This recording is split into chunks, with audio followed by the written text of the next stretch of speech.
गुरुदेव भगवान की जय हो, सच्चिदानंद भगवान की जय हो।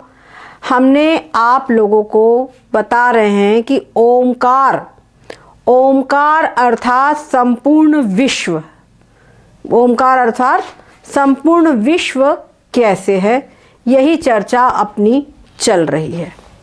तो आज हम आप लोगों को बताएंगे सबसे पहले कि विराट जो ब्रह्म है, ब्रह्म के अंदर में 3 पाद है। ये ब्रह्म के 3 पाद है, ठीक है। विराट,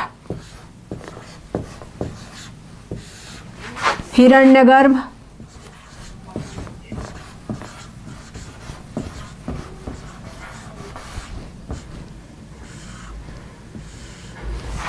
विराट, हिरण्यगर्भ और ईश्वर।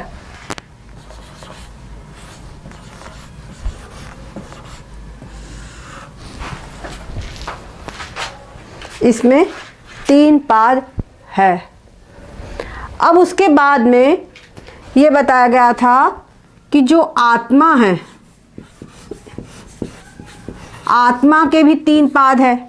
इसके पाद है विश्व, तेजस और प्राज्ञ।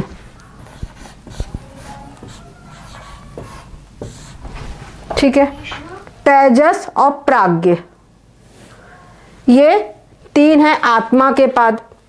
अब उसके बाद में फिर बताया ओमकार, जो प्रणव है। ओमकार, ओमकार के अंदर में 3 पाद है, 3 वर्ण है इसमें है। एक है अकार, उकार और तीसरा है मकार। ठीक है, ये बात बताई गई। अब आगे ये बताया गया कि जो ब्रह्म के, ब्रह्म का ये जो विराट है, ये क्या है, इसके ये विराट क्या है, इसके संपूर्ण ब्रह्मांड जितना भी है वो विराट है। वो क्या है, ब्रह्म का, ब्रह्म यानी ईश्वर का स्थूल शरीर है। ईश्वर का स्थूल शरीर है। इसके विराट के जो भोग है वो भी, इसके भी 7 अंग और 19 मुख बताए गए हैं। और वो सब कुछ क्या है, वो सब क्या है, सूक्ष्म है, स्थूल है। उसी प्रकार से विश्व मतलब एक इकाई, एक शरीर। ठीक है, इसके भी वही भोग है पूरे इसके अंदर में।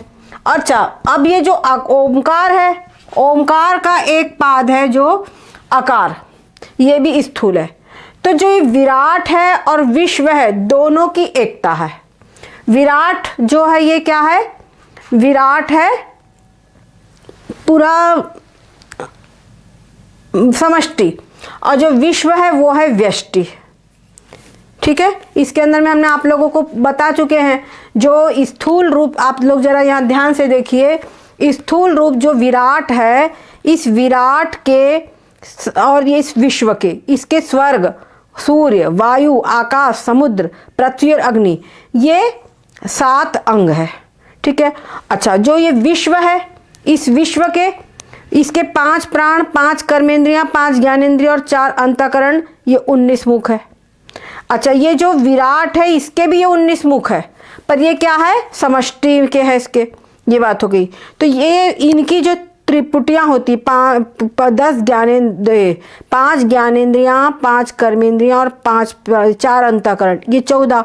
इन 14 के 14 जो इंद्रियां, इंद्रियों के विषय और इनके देवता, ये तीनों मिलाकर के त्रिपुटी होती है। तो 14 त्रिपुटियां जो है ये सब स्थूल है।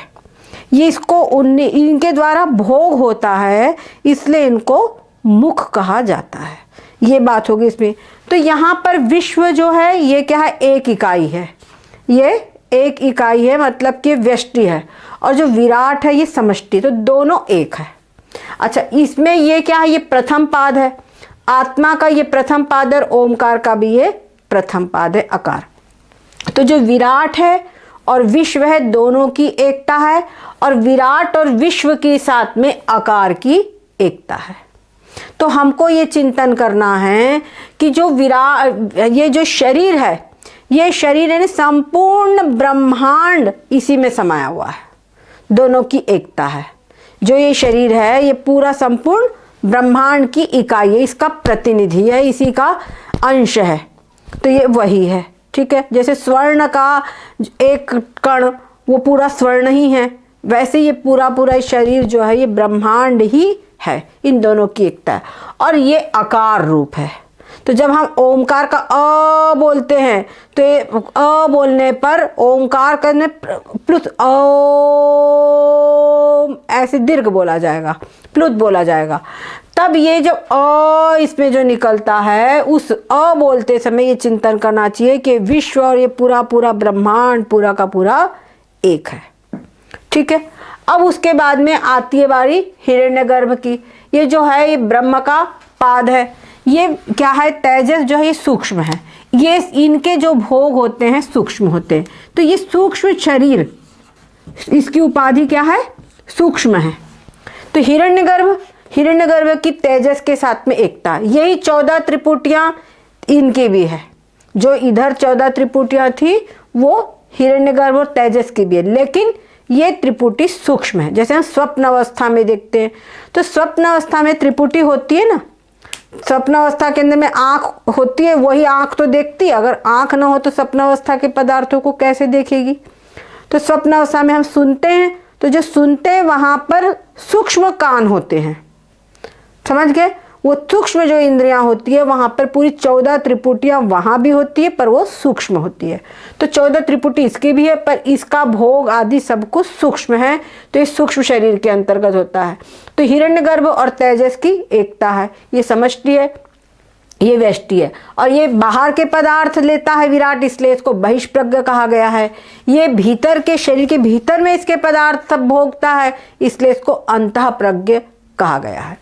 तो हिरण्यगर्भ और तेजस की एकता, इसके सारे गुण हमने आप लोगों को लिखाया है पूरा पूरा, ठीक है।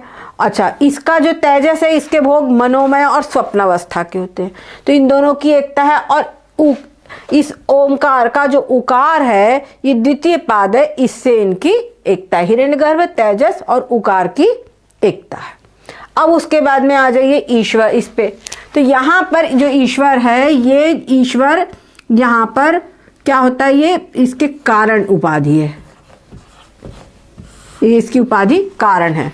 तो जो ये विश्व और तेजस है, यही जो सुषुप्ति अवस्था में ये घनीभूत होकर रहता है, ये अज्ञान रूप में परिणत हो जाता है, उसको प्राज्ञ कहते हैं।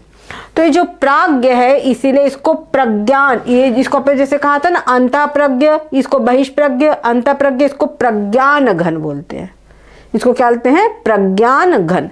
तो ये ईश्वर और प्राज्ञ की एकता, इसके जो भी भोग है सब कारण है। ये जब ये इसके क्या भोगता है, अच्छा इसकी जो ये त्रिपुटी ये बताए थे हमने, ये जो है ये 14 त्रिपुटी बाहर की है, इसकी स्थूल है, और 14 त्रिपुटी इसकी सूक्ष्म। इसका जो है ये क्या होता है, इसमें यहाँ भोगने वाला कौन होता है, अविद्या की वृत्ति। यहाँ पे अविद्या की वृत्ति जो होती है वो भोगने वाली होती है इंद्रिय के स्थान पर, तो वो होती है अध्यात्म। उसके लिए भोक्ता क्या है, भोक्ता है स्वरूपानंद, अज्ञान के आवरण से स्वरूप का आनंद भोगता है, तो वो हो गया यहाँ पे अधिभूत विषय हो गया।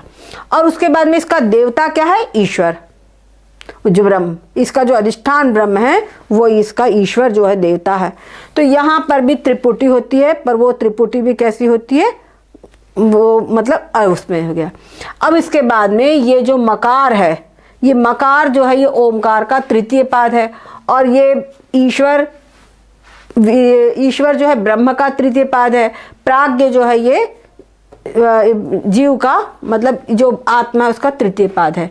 तो ईश्वर और प्राज्ञ की एकता है, ईश्वर और प्राज्ञ की साथ में फिर मकार की एकता है। क्लियर हुई बात। तो कुल मिलाकर के रह क्या गया, ये सब विलीन होकर के आकार हो गए, हिरण्यगर्भ और तेजस के उकार हो। ईश्वर और प्राज्ञ मकार रूप है।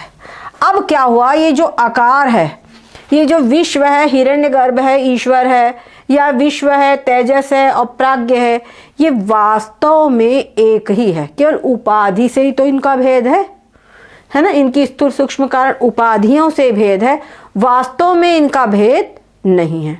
तो जो विराट विश्व रूप, जो विराट और रूप विश्व रूप है, और जो आकार रूप है वो आकार, अच्छा जब उत्पत्ति होती है तो सूक्ष्म से स्थूल की उत्पत्ति होती है। आप लोगों को ध्यान होगा जब हमने आप लोगों को बताया था सृष्टि की उत्पत्ति, तो सबसे पहले कारण शरीरों की उत्पन्न हुई थी, है ना, अविद्या माया इसकी उत्पत्ति हुई थी। उसके बाद में फिर सूक्ष्म सृष्टि उत्पन्न हुई, और फिर सूक्ष्म सृष्टि बनने के बाद में फिर पंच महाभूतों का पंचीकरण हुआ, और पंचीकरण के बाद में वो सब क्या हुआ, स्थूल हो गए, और फिर सब स्थूल सृष्टि तैयार हुई। अच्छा, अब जब लय होगा, जैसे एक लय होगा तो लय होने में क्या होगा, विपरीत क्रम से लय होगा, विपरीत क्रम से लय होगा। तो जो स्थूल है विराट विश्व रूप जो आकार है वो लय होता है हिरण्यगर्भ और तेजस रूप उकार में, हिरण्यगर्भ तेजस रूप उकार में ये आकार लय होता है। ठीक है, तो अ उ जो ना ओ, तो अ जो है उ मतलब पूरा का पूरा जो स्थूल है, पूरा ये शरीर के सही सारा स्थूल ब्रह्मांड, ये सूक्ष्म जो उकार रूप है, शरीर के भीतर में जो सूक्ष्म उकार रूप है, उस सूक्ष्म शरीर जो उकार रूप है उसके अंदर में लय हो गया। इस प्रकार से चिंतन करें। उसके बाद में जो ये उकार है, मतलब ये पूरा का पूरा ईश्वर प्राज्ञ रूप मकार में लय हो गया। ये सब कारण उपाधि है, इसके अंदर में लय हो गया। ठीक है, अब यहां पर आ गया। अब ये बात समझो कि जो ये विराट हिरण्यगर्भ और ईश्वर है, इन सब के अंदर में आत्मा अनुगत है। आत्मा स्थूल शरीर में भी है, हिरण्यगर्भ जो सूक्ष्म शरीर है वहां भी है, कारण शरीर सुषुप्ति अवस्था, तीनों अवस्था में आत्मा अनुगत रहता ना। तो जो आत्मा है तीनों में अनुगत है, वो आत्मा इसका क्या है, वो यहाँ पर जो है ये जो विश्व तेजस प्राज्ञ, वो आत्मा क्या है, इसका अधिष्ठान है। क्या है, आत्मा इसका अधिष्ठान है। अच्छा, उसी प्रकार से विराट हिरण्यगर्भ और ईश्वर, इसके अंदर में भी इसका जो अधिष्ठान है वो क्या है, ब्रह्म। इसका अधिष्ठान क्या है, शुद्ध ब्रह्म। इसका अधिष्ठान क्या है, शुद्ध ब्रह्म है। अब उसके बाद में आकार, और ये जो है ये समझ में आ गया। इधर जो आकार उकार और मकार है, इनका अधिष्ठान, इनका जो अधिष्ठान है उसको कहा जाता है अमात्र। उसको क्या कहा जाता है, अमात्र। समझ में आ गया। उसके लिए एक नाम दिया गया है जो इनका अधिष्ठान है, अमात्र। इसमें कोई मात्रा नहीं है। जो जैसे शुद्ध ब्रह्म है उसका विराट ये स्थूल सूक्ष्म कारण उपाधि से परे है, उसी प्रकार से जो आत्मा है वो भी विश्व तेजस प्राज्ञ इनकी जो उपाधियों से अलग है। तो जो ब्रह्म आत्मा और अमात्र है, इन तीनों की एकता है ना, ब्रह्म आत्मा और अमात्र की एकता है। तो अब जो इधर जो हमने आकार का उकार में, उकार का मकार में, और उसी प्रकार से अब जो मकार है मतलब ईश्वर प्राज्ञ रूप मकार है, उसका ब्रह्म आत्मा और ब्रह्म मात्रा रूप ब्रह्म आत्मा रूप अमात्र में उसका लय होगा, उसका लय करे। तो आखिर में क्या रह गया, अमात्र। अमात्र ने क्या हुआ, ये शुद्ध ब्रह्म आत्मा। ठीक है, शुद्ध ब्रह्म रूप जो आत्मा है वही शेष रह गया। क्लियर आ गया। इस प्रकार से इसका चिंतन करना है। पहले इन तीनों का लय, फिर उसके बाद में स्थूल का सूक्ष्म, सूक्ष्म का कारण में, और कारण जो है वो पूरा का पूरा ब्रह्म रूप ही है, मतलब अमात्र रूप है, ओम। इस प्रकार से इसका चिंतन करना है। क्लियर हुई बात। यही बात हमने आप लोगों को बताया था। आप लोग इसके अंदर में थोड़ा इसमें ये बहिष्प्रज्ञ है, ये अंतः प्रज्ञ है, और वो प्रज्ञान घन है, ये सारी चीजें आप इसमें लिख लीजिए टेबल बनाकर, तो आपको याद भी रहेगा। और एक बार दिमाग में बिठा लिए कि इस प्रकार से, फिर उसके अंदर ओम ओम जब चिंतन करेंगे तो सहज ही में हमारे यहाँ पर पंचीकरण ग्रंथ के अंदर में सुरेश्वराचार्य वो भगवान शंकराचार्य ने 4 बार ओम का चिंतन करो। तो पहली बार का ओम के चिंतन में क्या होगा, ओम। तो जितना भी स्थूल ब्रह्मांड और ये शरीर है सारा का सारा सूक्ष्म में मिला है एक ओमकार से। उसके बाद में फिर दूसरी बार ओम। तो जितना भी सूक्ष्म, सारी सृष्टि जितनी भी सूक्ष्म है वो पूरी की पूरी कारण में लय हुए। उसके बाद फिर ओम, 2 में हो गया। फिर जो 1 2 3 और वो चौथा, ठीक है, ये सूक्ष्म में लय हुआ। जो सूक्ष्म जो पूरा का पूरा कारण में लय हो गया, ठीक है, दूसरे ओम में ऐसा चिंतन करें। और उसके बाद में फिर जितना भी कारण है वो पूरा का पूरा ब्रह्म के अंदर में जो अव्यक्त है पूरा उसमें चिंतन होकर के पूरा का पूरी सृष्टि अव्यक्त में होकर के जो में शेष रह गया उस अव्यक्त क्या है वो पूरा ब्रह्म रूप है, उसी के अंदर में पूरा पूरा लय हो गया। इस प्रकार से चिंतन करें। तो ओ एक बार 4 बार ओम बोलने से समाधि स्थिति, जहां शुद्ध ब्रह्म में मन की वृत्ति स्थित हुई तो वो स्थिति क्या है, समाधि अवस्था है। समझ गए? तो 4 बार ओम बोलने से समाधि अवस्था, इसको समझ करके हम चिंतन करें। तो ये जरूरी नहीं कि हम दिन भर ओम चिंतन करें, एक ही बार आप करो। 4 बार इसी प्रकार से एक चिंतन करते हुए इस प्रकार 4 बार आप करो। 4 बार में आपकी चित्त की वृत्ति समाधिस्थ हो जाएगी। समझ गए? सृष्टि के आदि में ब्रह्मा जी ने 6 बार ओम का उच्चारण किया था। 6 बार ओम का उच्चारण किया था। तो ओम ऐसा शब्द अक्षर है जिस अक्षर को बड़ा ही मतलब शुद्ध माना जाता है, बड़ा शुभ माना जाता है। कोई भी कार्य करना हो तो उसके पहले जो भी मंत्र होते, जितने मंत्र हैं उन सभी मंत्रों के प्रारंभ में ओम का उच्चारण है, ओम जोड़ा गया, ताकि अब भी जिसका इस ओमकार के जप में अधिकार नहीं है उसको भी, क्योंकि जैसे भाई हमको उसका लाभ नहीं मालूम है, पूरा अर्थ नहीं मालूम है, लेकिन उसका हम उच्चारण करेंगे तो लाभ तो होगा ही होगा। जैसे किसी को मालूम नहीं कि दूध में कौन कौन से विटामिन है, लेकिन वो दूध पिएगा तो उसको दूध का लाभ तो मिलेगा ही ना।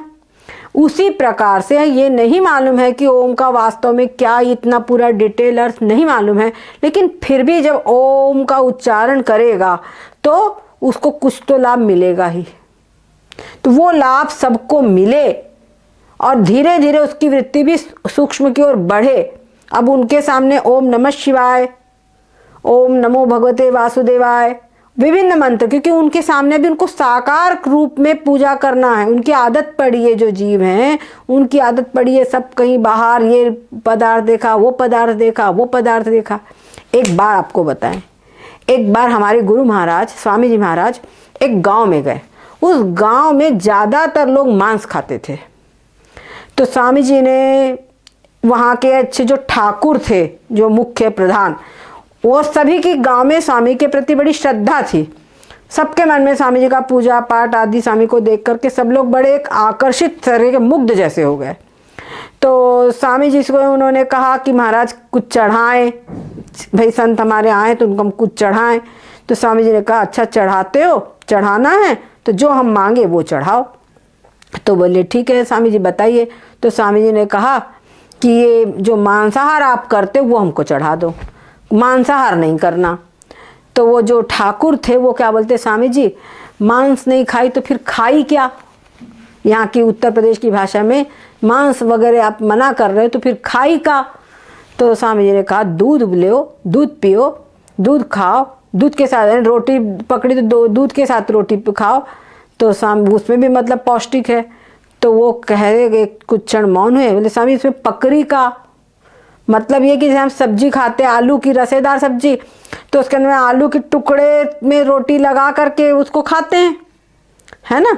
तो वैसे दूध में पकड़े क्या? अब वो जो नॉनवेज खाते हैं तो नॉनवेज के अंदर में टांग वगैरह सब दुनिया भर की आइटम रहते हैं उनके, तो वो उनका कहना था हम पकड़े क्या। ठीक उसी प्रकार से जो सामान्य अज्ञानी व्यक्ति है, जिसको भी निर्गुण निराकार का ज्ञान नहीं है, उसको अगर एकदम से बता दो कि परमात्मा पूरा निर्गुण निराकार है तो वो बेचारा कुछ पकड़ ही नहीं पाएगा। उसके सामने यही समस्या थी, पकड़ी क्या, बोले आंख बंद करो ध्यान करो, तो क्या ध्यान करे, तो हमको आंख में पूरा सामने अंधेरा अंधेरा दिखाई पड़ता है, वो यही चिंतन कर सकता है, यहाँ से उससे ज़्यादा उसको कुछ दिखेगा ही नहीं। ये सबका प्रैक्टिकल अनुभव है। तो उस वहाँ पर जो शुद्ध चेतन तत्व है, उस चेतन तत्व को किसी भी आंख के द्वारा, किसी भी इंद्रिय के द्वारा नहीं जाना जा सकता। वहाँ तक मन की आंख ही पहुँच पाती है। ठीक है, तो मन की आंख मतलब सूक्ष्म जो नेत्र है, शुद्ध जो नेत्र है, वही वहाँ पर पहुँच पाते हैं। वो नेत्र सबके पास है नहीं, वो नेत्र नहीं मतलब शुद्ध हृदय सबके पास है नहीं। तो शुद्ध हृदय वो वहां तक जीव को पहुंचाना, वहां तक उसके चित्त की शुद्धि को पहुंचाना, और उसको अभ्यास करने से गणित आदि का अभ्यास किया जाता है। उसी प्रकार से इस चेतन तत्व को वृत्ति के द्वारा पकड़ने का भी अभ्यास करना होगा। जब अभ्यास करेगा तब अभ्यास करत करत अभ्यास के जड़मति होत सुजान, फिर उसके चित्त की वृत्ति इसमें इस प्रकार हो जाएगी कि फिर बस वो हमेशा इसी जो शुद्ध ब्रह्म में है वहीं पर उसके चित्त की वृत्ति स्थिर रहेगी। उसको ना ओम का जप करना है, न किसी मंत्र का जप करना है। उस स्थिति में उसको बोलते पा लिया जो कुछ था पाना, काम क्या बाकी रहा। अब उसको बोलते तेरे लिए कोई भी कर्तव्य नहीं है। अब उसको बोलेंगे तेरे लिए कोई कर्तव्य नहीं, तेरा को जो कुछ करना था तूने सब कर चुका। वहां श्रुति कहती है कि कृत्य हो गया है, तस्य कार्यं न विद्यते। भगवद गीता में कहा तस्य कार्यं न विद्यते, उसका कोई कर्तव्य नहीं है। और उस समय पर वो स्थिति पहुंचे बिना जब व्यक्ति, तो उसके लिए तमाम कर्तव्य है, ये करना चाहिए वो करना चाहिए। तो जब ये करना चाहिए वो करना चाहिए होता है, यही चिन्ह अज्ञान को जो माने कर्तव्य, जो स्थिति तक नहीं पहुंचा तब तक ये कर्तव्य है। अब वो स्थिति में पहुंच गया तो उसके स्वाभाविक सारे कर्तव्य बुद्धि खत्म, क्योंकि शरीर से परे उठ जा चुका है। मन बुद्धि चित्त इंद्र सबसे परे हो जा चुका है। वो जब वो परे पहुंच चुका है सबके, तब उसको कहा श्रुति ने मुक्त हो गया है, ये जीते जी मुक्त है, मोक्ष को प्राप्त हो गया है। ठीक है ना। लोग समझते हैं कि जैसे स्वर्ग कहीं है, नरक कहीं है, वैसे ही मोक्ष भी कहीं पर कोई लोक है, ऐसा नहीं। मोक्ष जो है उस स्थिति का नाम है जो मनुष्य जन्म में ही, इस मनुष्य शरीर के रहते रहते ही उस शुद्ध ब्रह्म में जो चित्त की वृत्ति का टिक जाना है, उसमें स्थित हो जाना है, ब्राह्मी स्थिति, उसी का नाम है मोक्ष। और जब तक चित्त की वृत्ति संसार में इधर उधर टहल रही है तब तक कि वो मोक्ष नहीं है, वो बंधन ही है। समझ गए। आज इतनी बात मेरे समझ से जो हमने अभी तक बताया था उसका एसेंस पूरा का पूरा यही है। ये अगर आपने ग्रहण कर लिया, अब ज़्यादा नहीं, रोज 4-5 बार सवेरे के टाइम प्रातःकाल सोकर उठे हैं तब, या नहा धोकर क्या तब बिल्कुल दिमाग फ्रेश है, तब इसका चिंतन कर सकते हैं। आई बात। तब इसका चिंतन करिए, 4-5 बार करिए, चित्त की वृत्ति शांत हो गई। अब उस शांत वृत्ति के अंदर में आप अपने गुरु मंत्र का जप कीजिए, और जो भी कुछ आपके दैनिक कार्य है, ऑफिस जाना है, उस शांत वृत्ति में कीजिए। आप देखिए बस इस शांत वृत्ति में सब होता जाएगा। ठीक है। और धीरे धीरे फिर आगे की और भी चीज़ें बताई जाएगी। अभी यहाँ पर ये क्या है, मध्यम श्रेणी का जो जिज्ञासु है, मध्यम श्रेणी के जिज्ञासु के लिए इसका उपदेश किया गया है। सद्गुरुदेव भगवान की मध्यम दृष्टि का, मध्यम का था अदृष्टि। ठीक है। अब इसके बाद में जो इस अमात्र में शुद्ध ब्रह्म में जिसकी वृत्ति टिक गई, एक तो वो है, और एक वो है जिसके मन में कुछ वासना वगैरह है, जिसके मन में कोई कामना है, इस लोक की या ब्रह्म लोक की कामना है। तो वो क्या होता है, वो चिंतन करता है लेकिन वो उस स्थिति को नहीं प्राप्त हो पाता, और उसका शरीर पात हो गया, उसके पहले ही उसका शरीर पात हो गया, मतलब मृत्यु हो गई। उसके बाद में जब उसका मतलब अंतिम समय आता है, जब उसकी मृत्यु होती है, तब वो ब्रह्मलोक को जाता है। और वो ब्रह्मलोक को जब जाता है तो उसका कैसे जाता है ब्रह्मलोक, वो सब प्रक्रिया हमारे यहाँ आगे इसी ग्रंथ में दी गई है। वो सब हम आप लोग, जैसे प्रश्न उठता है, हाँ, तेजस क्या है? तेजस जो मेरे इसका मैं जवाब देना चाहता हूँ कि सूक्ष्म शरीर का अभिमानी जीव, हाँ, या अंतःकरण विशेष चेतन और अंतःकरण चेतन का प्रतिबिंब। देखो आपको बताया था जो अविद्या है ना, वो अविद्या वो हो गया, वो हुआ कारण शरीर प्राज्ञ। जो अविद्या साभास अविद्या उपहित चेतन वो हुआ प्राज्ञ। अब जो वो अंतःकरण हो गया उसी को प्राज्ञ हम कहेंगे, वही वो अंतःकरण में परिणत हो गया, वही प्राज्ञ है। पर इस प्राज्ञ के साभास अंतःकरण उपहित चेतन, लेकिन देखो ये जो प्राज्ञ है, मेरी बात सुनो, ये जो प्राज्ञ है, प्राज्ञ को अब जो 19 तत्वों का जो सूक्ष्म शरीर जब इसको प्राप्त हो गया, समझ गए, इस प्राज्ञ को 19 तत्वों का सूक्ष्म शरीर जब प्राप्त हो गया, तब इसकी संज्ञा, तब ये बोलता है ये मैं हूं, ये मैं हूं, ये सूक्ष्म शरीर मैं हूं, तब ये जो है उसकी संज्ञा हो जाएगी तेजस। और जब तक सूक्ष्म शरीर प्राप्त नहीं हुआ है तब तक उसकी संज्ञा है प्राज्ञ। अच्छा, अब इसी तेजस को, प्राज्ञ भी है तेजस भी हो गए, दो हो गए इसमें। अब इसको जबकि स्थूल शरीर प्राप्त हो गया, ये स्थूल शरीर, तब इसकी संज्ञा हो गई विश्व। समझ गए, तब इसकी संज्ञा हो गई विश्व। वो गलत है दीदी कि सूक्ष्म शरीर अभिमानी चेतन, वो वही है, वो सही है। सूक्ष्म शरीर का जो अभिमानी है वही तेजस है, वही है। पर सूक्ष्म शरीर है क्या जिसका वो अभिमान कर रहा है, तो उसमें वो 19 तत्व है और प्राज्ञ भी है, उन सबका वो अभिमान कर रहा है कि ये मैं हूं। अभिमान करने का मतलब क्या है, उसको मैं अपने आप को ये मैं हूं ऐसा समझना ही अभिमान है। जैसे बोलते हैं मनुष्य शरीर मैं हूं, ये अमुक नाम वाला मैं हूं। इसके अलावा 7 अंग भी है ना, 7 अंग है ना, 7 अंग और 19, हाँ 19 मुख। 19 मुख मतलब वही 5 ज्ञाने सूक्ष्म शरीर के जो 19 तत्व है उनके द्वारा भोग करता है, इसलिए उनको मुख कहा गया है। भोग के साधन इसलिए मुख।